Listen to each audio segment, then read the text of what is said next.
Shalom, selamat pagi Bapak, Ibu, Saudara. Terima kasih telah bergabung bersama kami dalam Renungan Harian Jemaat GKJ Bandung. Bersama kita akan mendengarkan firman Tuhan dan merenungkannya.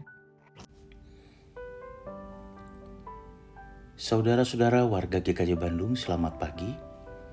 Pagi hari ini tanggal 12 Maret 2026, kembali kita bersama-sama di dalam Renungan Harian Jemaat GKJ Bandung. Marilah sebelum kita membaca dan merenungkan firman Tuhan, kita berdoa.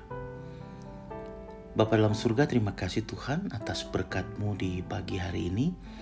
Saat ini kami berkumpul untuk membaca dan merenungkan firman-Mu, agar dalam kasih dan kuasa-Nya kami dapat memahami firman Tuhan dan dapat memeliharanya di dalam kehidupan kami. Berfirmanlah ya Tuhan, kami siap untuk mendengarkan. Dalam nama Tuhan Yesus Kristus kami berdoa. Amin. Saudara-saudara yang terkasih, renungan kita pada hari ini diberi judul Allah Memelihara Hidup. Didasarkan pada firman Tuhan di dalam 1 Petrus 5 ayat yang ke-7 demikian.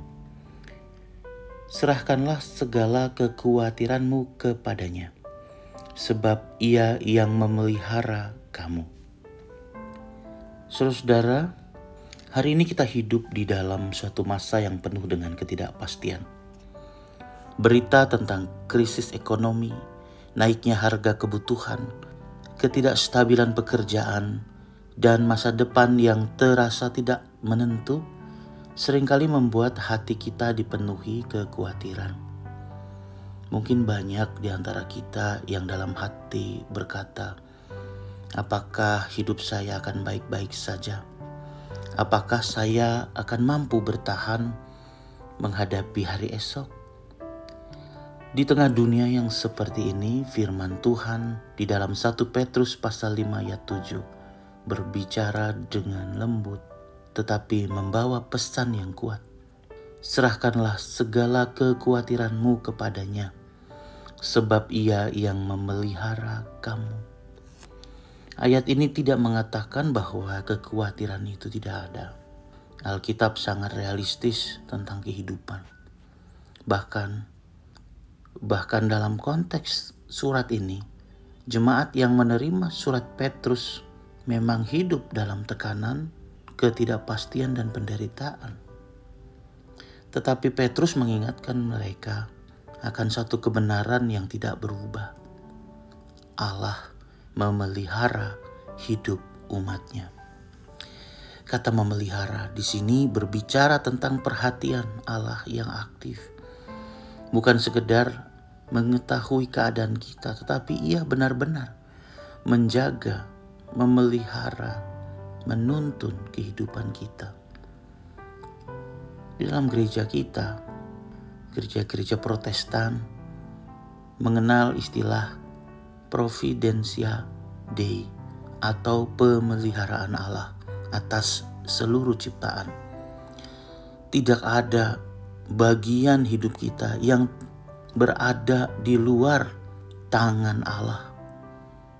Bahkan di tengah ketidakpastian hari ini, Tuhan tetap berdaulat atas sejarah dan masa depan kita. Kekhawatiran dalam hati kita ini kadang memang muncul karena kita merasa harus mengendalikan semuanya sendiri.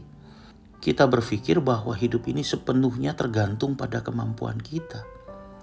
Tetapi firman Tuhan mengundang kita untuk menghayati. Serahkanlah kekhawatiranmu kepada Tuhan. Itu bukan berarti kita tidak bekerja atau berhenti berusaha. Tetapi dalam hati kita ada keyakinan hidup ini ditopang oleh tangan Allah. Saudara-saudara yang dikasihi Tuhan, maka pagi hari ini marilah kita membawa segala kekhawatiran kita kepada Allah. Dalam hal pekerjaan mungkin, keluarga, anak-anak, masa depan kita semua. Firman Tuhan mengundang kita untuk datang kepadanya, meletakkan itu di hadapan Dia. Allah bukanlah Allah yang jauh, Ia adalah Bapa kita. Ia mengenal kita satu persatu. Ia tahu apa kebutuhan kita. Oleh karena itu, marilah kita meyakini pengharapan kita ada dalam Dia, Allah yang memelihara hidup kita. Amin.